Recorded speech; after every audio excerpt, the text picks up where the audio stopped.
Bonjour et bienvenue à l'émission Chrétien comme Christ.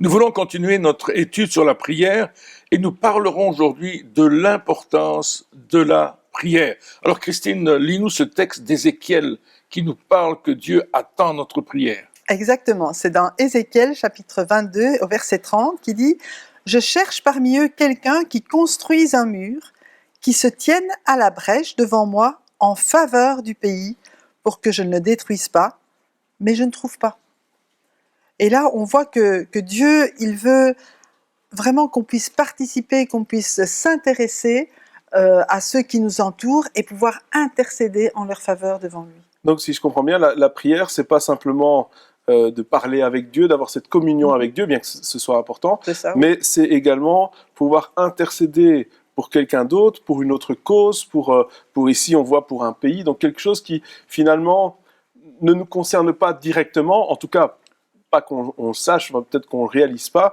mais c'est de dire, voilà, on veut obéir à Dieu au-delà de notre propre cercle d'influence, si je comprends bien.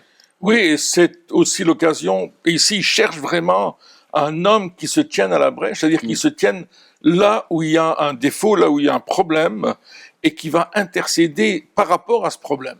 Et il dit que ici, dans le cas qu'il prend, c'est un trou dans la muraille, et il dit, ils se tiennent là pour que l'ennemi ne puisse pas pénétrer par là et détruire le peuple. Et Dieu cherche vraiment quelqu'un qui va intercéder. Il attend notre intercession, il attend notre prière. Donc Dieu a ce désir d'agir. Si on voit ce verset, il a ce désir d'agir, mais il a besoin, ou il veut qu'il y ait quelqu'un qui lui demande de le faire quelque part. Exactement. Dieu est un Dieu de compassion, mais il veut trouver, au moins dans son peuple, parce qu'il prie et il parle à son peuple là, il veut trouver des personnes qui ont aussi cette compassion pour ceux qui les entourent, qui ne pensent pas qu'à eux, mais qui prennent la peine, qui prennent à cœur le sort de ceux qui les entourent pour dire « Mais Seigneur, interviens dans cette situation, on prie pour que ces personnes soient sauvées, on prie pour que ceux qui nous entourent soient délivrés et que l'ennemi ne puisse plus les atteindre. » Et quelque part, ici, on voit aussi que ce besoin de prière est déterminant. C'est-à-dire que ça va littéralement changer le cours de l'histoire, ça va changer ce qui va se passer, ça va avoir un impact important. Exactement, et donc, c'est pour ça d'ailleurs qu'on parle de l'importance de la prière, parce que si on ne prie pas, il ne peut pas y avoir cet impact-là, il ne peut pas y avoir ce changement, il ne peut pas y avoir, comme on a parlé, de salut, cette protection, cette victoire. Et donc, c'est important de prier, pas juste pour nous, pour justement avoir un impact puissant. Et Dieu attend que ceux qui croient en lui, qui vont venir vers lui avec ce cœur de voir un changement dans les situations de la société de tous les jours, par exemple.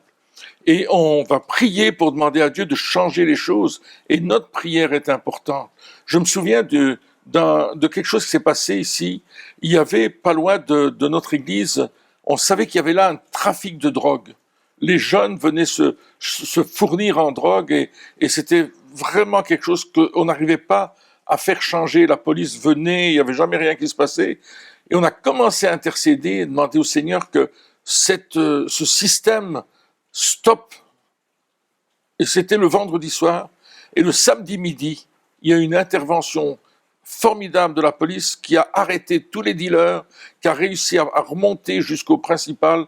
C'était la réponse à notre prière. Donc c'est ça. Et c'est intéressant parce que souvent, lorsque on parle de prière, lorsque les gens disent qu'ils prient, souvent on prie pour nos propres besoins. On prie quelque part pour que Dieu agisse en notre faveur, pour que Dieu fasse quelque chose pour nous.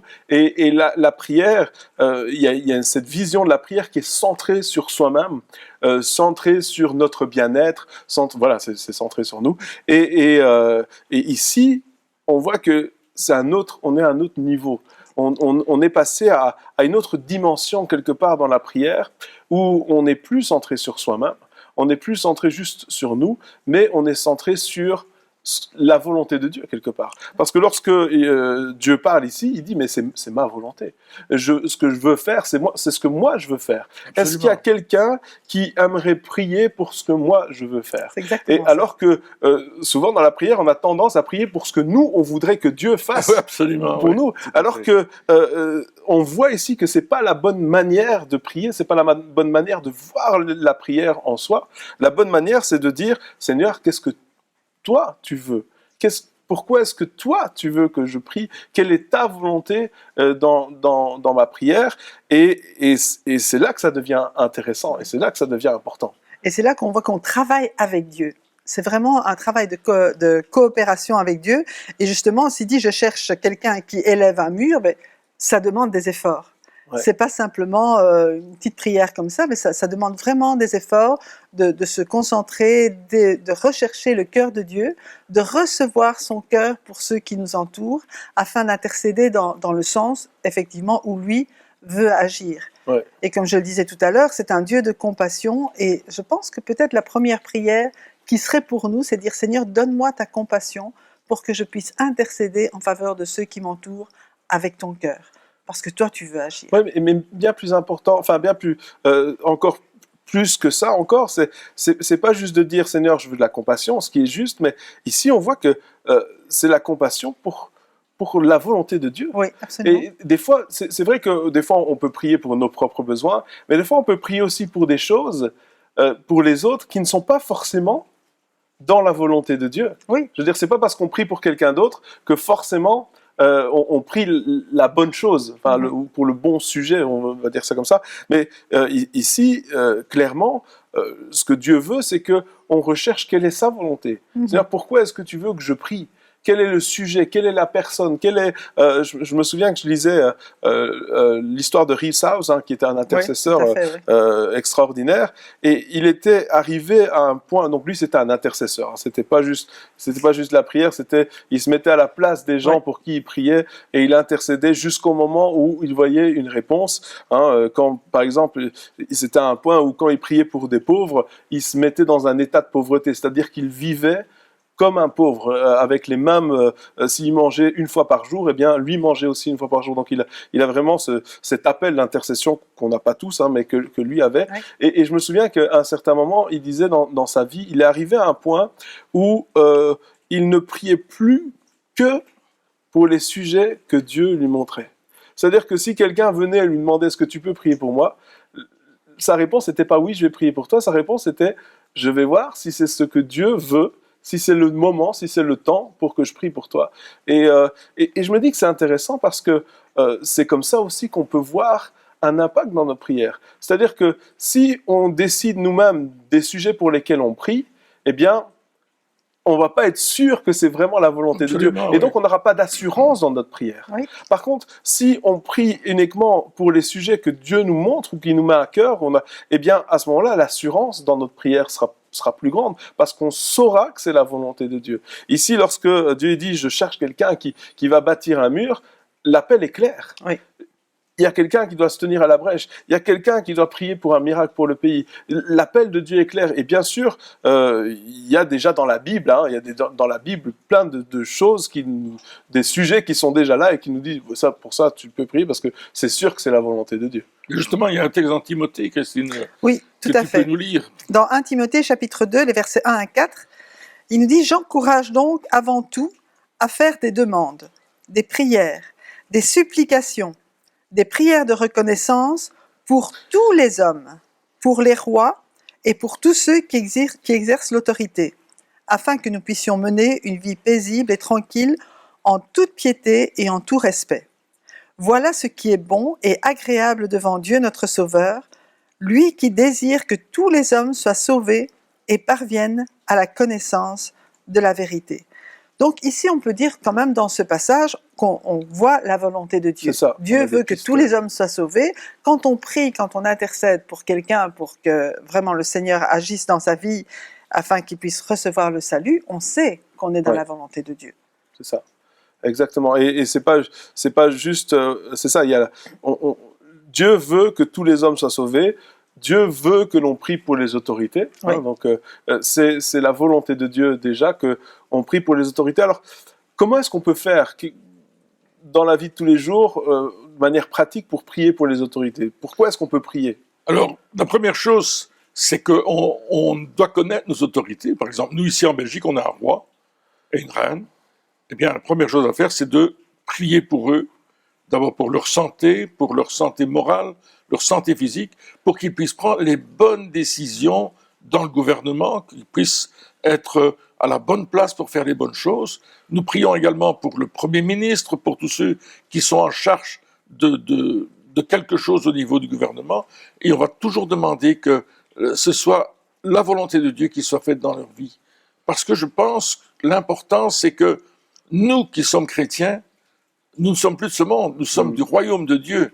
Nous habitons avec Christ dans les lieux célestes, nous sommes assis avec lui, bien qu'étant sur la terre et bien qu'ayant, n'est-ce pas, toutes les choses de la terre autour de nous qui sont là, qui nous influencent. Mais si nous prions pour les autorités, si nous les bénissons, si nous appelons la gloire de Dieu sur leur vie, il va se passer quelque chose dans notre pays. Ouais. Et c'est intéressant, tu viens de dire, nous les bénissons. Hein. Il est dit, bénissez et ne maudissez pas. Et bénir, c'est dire du bien d'eux. Absolument. Et alors, en tant que peuple, souvent le peuple a tendance à ne pas dire du bien des autorités.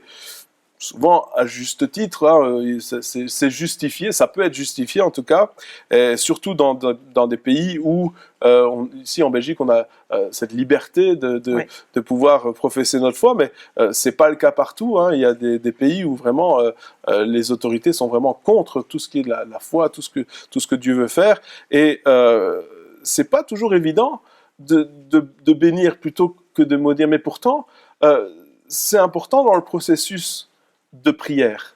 Parce que lorsqu'on maudit quelqu'un, c'est-à-dire qu'on dit du mal de quelqu'un, c'est difficile de prier positivement pour la personne. Positivement et de manière objective aussi. Absolument. Hein, la prière serait plutôt « Seigneur, envoie ton jugement et enlève-le ». Mais quelqu'un d'autre, de peut-être pire, prendra sa place. Et donc, je pense que le but, ce serait vraiment de changer aussi notre mentalité. Hein, parce que la prière, quelque part, comment on dit, c'est le fruit, c'est la partie visible de l'iceberg. Oui. Et tout ce qu'on pense derrière, tout ce qui se passe à l'intérieur, la prière, ça va faire sortir ce qu'on pense. Hein, c'est l'abondance du cœur que la bouche parle. Et donc, si on arrive à changer notre manière de parler, de penser, et commencer à prier de manière positive, eh bien, je pense qu'on aura un impact, comme cet homme, je ne sais plus comment il s'appelle, dans le gouvernement en Suisse, hein, qui priait,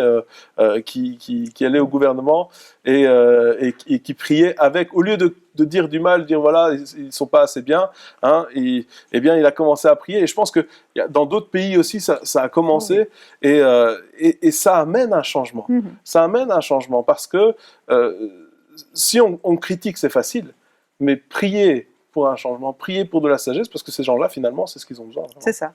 Et je pense que ça va être dans le sens contraire. À partir du moment où on va commencer à prier pour eux, on va d'abord s'accorder avec Dieu pour les bénir. Ouais. Hein, si on demande la volonté de Dieu, ben lui, il veut vraiment mettre dans notre cœur cet amour pour eux, aussi cette compassion pour ceux qui nous dirigent et qui n'ont vraiment pas la tâche facile non plus. Ouais. Et le fait qu'on va les bénir dans la prière va changer notre mentalité, parce que comme tu le disais, après on ne pourra plus dire du mal. On va penser, mais non, ce qu'on veut, c'est vraiment de pouvoir vivre en paix, c'est vraiment d'avoir un gouvernement et d'avoir un pays où on peut avoir aussi cette liberté de pouvoir annoncer l'évangile, parce que ça c'est aussi quelque chose d'important. Et à travers la prière, eh bien on va... Bon, peut-être on ne changera pas les personnes qui sont à la tête, mais le but, c'est qu'elles soient influencées par le Seigneur, que ces personnes soient chrétiennes ou pas, même si le désir de Dieu, c'est qu'au final, elles tous soient sauvés. Mais en même temps, qu'il y ait cette influence, et on a vu vraiment des résultats à la prière de ce côté-là, où les décisions qui sont prises, mais finalement, on peut dire, oui, merci Seigneur pour la liberté, merci Seigneur pour ces lois. C'est vrai qu'on ne prie, moi je trouve qu'on ne prie pas assez pour nos autorités. Mais je pense qu'un type de prière qu'on peut avoir pour eux aussi, c'est qu'ils soient gardés du mal. Oui. qu'il soit protégé des tentations, Ouais. qu'il soit protégé des personnes toxiques qui pourraient venir les influencer négativement. On a des exemples bibliques où le roi était influencé par des mauvais conseillers Ouais. et il a fait des mauvaises choses, il a oppressé le peuple, etc. Mais si nous prions dans le sens de dire, Seigneur, protège nos ministres, donne-leur de faire des bonnes décisions, donne-leur des bons conseillers, entoure-les de personnes qui soient honnêtes, qui aient un cœur pour toi. Et Dieu peut envoyer des gens comme ça dans les gouvernements, des techniciens en médecine ou dans l'informatique ou dans toutes sortes de choses, qui vont apporter quelque chose de bon. Et je crois que c'est un type de prière qu'on peut avoir pour nos autorités, un type de prière de bénédiction. Oui. Pas seulement dire je les bénis, mais dire Seigneur, là, protège leur famille, protège leurs enfants, protège leur épouse ou protège leur mari, si c'est la femme qui est ministre, par exemple. Mais les garder dans cette prière, parce que lorsque nous intercédons, lorsque nous prions, et Dieu attend notre prière, lorsque nous prions, il y a comme quelque chose qui englobe ces personnes et les protège. Et parfois, ils ne savent pas qu'ils sont protégés, mais nous le savons parce que nous prions pour eux. Surtout les gens qui doivent prendre des grandes décisions, qui vont se charger de domaines médicaux, par exemple, de choix médicaux. Ouais. Et c'est à nous de prier pour que les changements qui vont avoir lieu soient en accord avec la parole de Dieu. Donc, la prière a cette influence qui va être énorme, parce que quand on parle du gouvernement, on parle quand même de vie de dizaines de milliers de personnes qui vont être affectées par là. Et puis, on a aussi donc ce deuxième volet qui dit aussi que Dieu veut que tout homme soit sauvé. Alors, comment est-ce qu'on peut faire, encore une fois, de manière pratique, pour prier justement pour le salut de tous? Est-ce qu'on doit prier pour le salut du pays? Est-ce qu'on doit prier pour le salut d'une ville? Ou est-ce qu'on doit demander pour des individus en particulier, nos voisins, je ne sais pas moi, des gens qu'on connaît? Comment est-ce qu'on doit prier pour aller dans le même sens que ce désir de Dieu? Je crois qu'il faut commencer à Jérusalem, donc commencer effectivement par notre entourage, par notre famille, par nos voisins, et puis au fur et à mesure, le Seigneur va nous conduire à prier peut-être pour une rue, peut-être pour une ville, mais à ce moment-là, je crois que ça ne va pas se borner à la prière, je crois qu'il va nous demander d'aller aussi, mais en tout cas pour dégager aussi les cieux, parce qu'on sait que quand on prie, eh bien, il y a aussi, je veux dire, l'influence, le diable qui vient aveugler les personnes. Donc on va prier aussi pour que leurs yeux puissent s'ouvrir, pour que cet esprit d'aveuglement puisse les quitter, pour qu'il y ait un désir dans leur cœur de connaître le Seigneur, pour les préparer aussi à rencontrer d'autres chrétiens, peut-être nous, mais peut-être d'autres qui vont aller leur annoncer l'Évangile et qu'ils puissent les accueillir favorablement. Donc il y a toute une série de sujets qui va préparer leur cœur. Et ce qu'on voit beaucoup, les personnes qui se convertissent, c'est généralement en réponse à la prière de quelqu'un quelque part, soit dans leur famille ou dans leur entourage, qui a prié pour eux. Et on a l'exemple de l'apôtre Paul. Oui. L'apôtre Paul qui était quand même quelqu'un qui croyait servir Dieu, mais qui persécutait les premiers chrétiens. Ouais. Et je suis persuadé que les premiers chrétiens ont prié pour cet homme. Et à un certain moment de sa vie, il va avoir une rencontre extraordinaire avec Jésus. Et là, il va découvrir Jésus comme son Messie. Et à partir de là, un homme qui s'est converti va influencer des centaines et des milliers durant plusieurs siècles, et jusqu'à aujourd'hui. Je me souviens de l'histoire de cet homme du Guatemala. Oui. Et cet homme était un alcoolique. C'était un gars qui traînait dans les rues, il dormait partout sur le trottoir, il était tout le temps ivre. Mais quelqu'un vient lui parler de Jésus. Et je suis persuadé que cette personne a prié pour lui, et encore et encore. Et un jour, cet homme a donné sa vie à Jésus.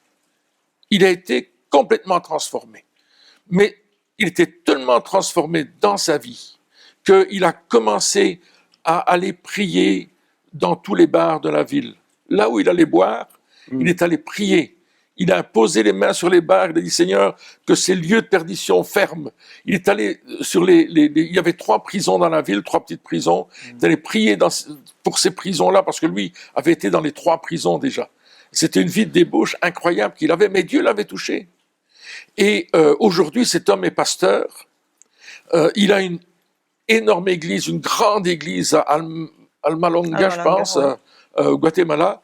Et son influence n'a pas été seulement au Guatemala ou dans cette petite ville, mais elle a eu une influence mondiale parce que il a révolutionné des choses. On a commencé à arrêter, à faire. Il y avait un carnaval qui s'appelait la Muerte ou quelque chose comme ça.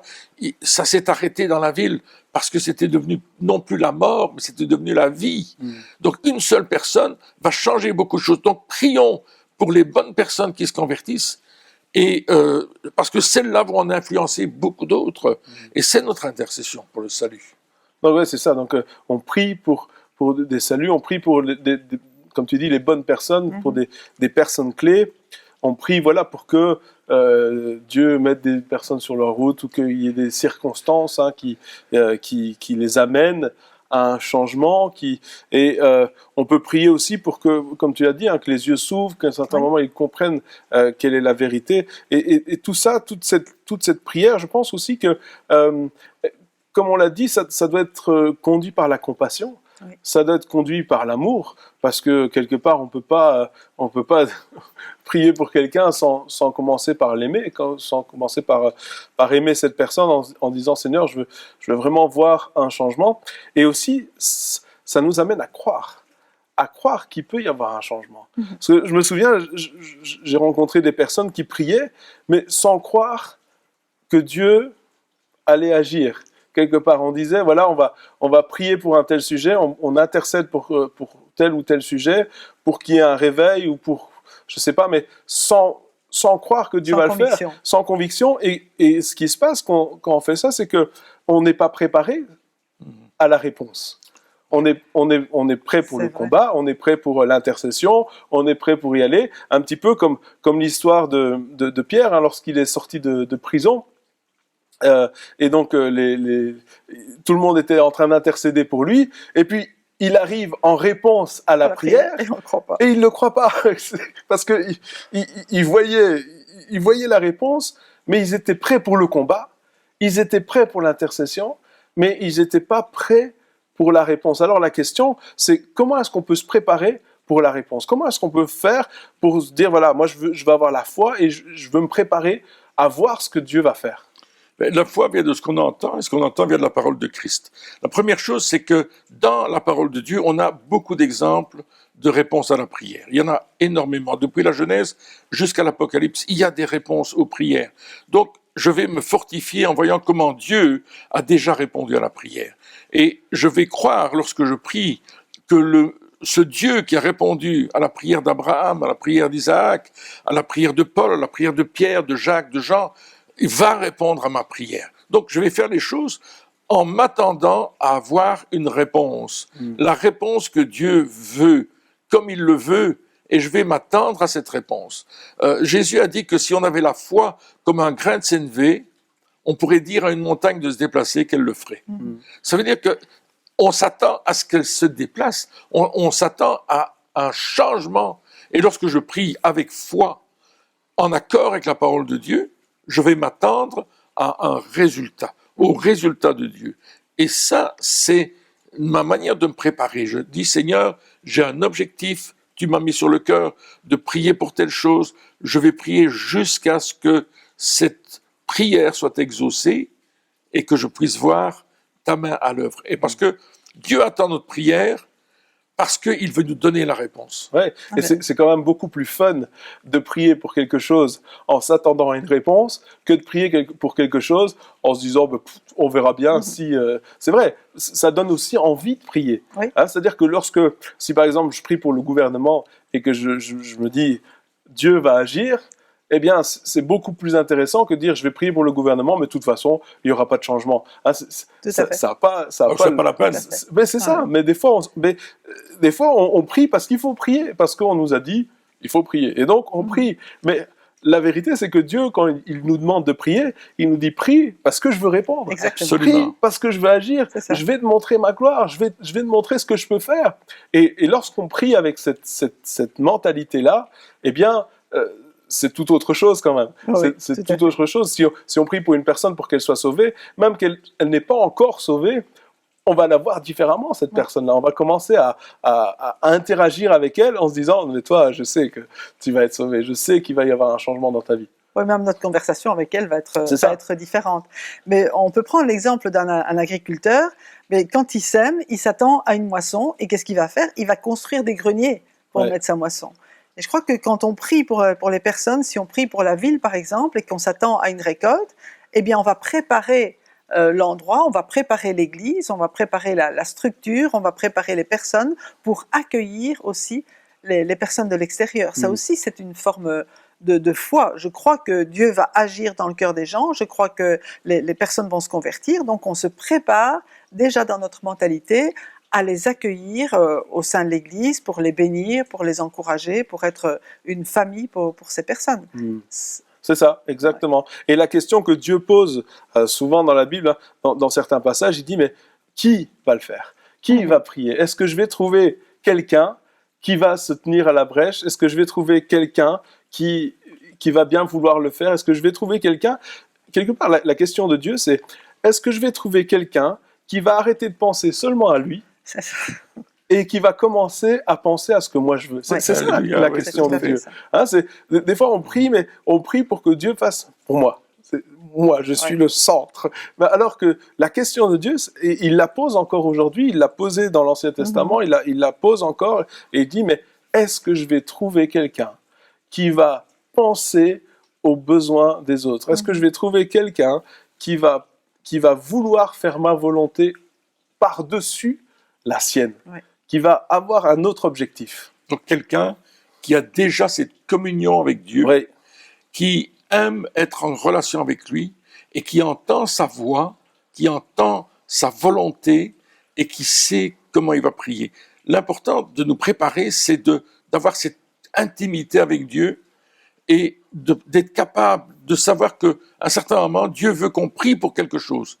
Et parfois, il nous dit, en urgence, il nous dit, prie pour cela. ouais. Et là, il faut qu'on arrête toute chose et qu'on commence à prier pour ce que Dieu nous indique. Parce que ça, c'est important. Et alors, on va voir le résultat.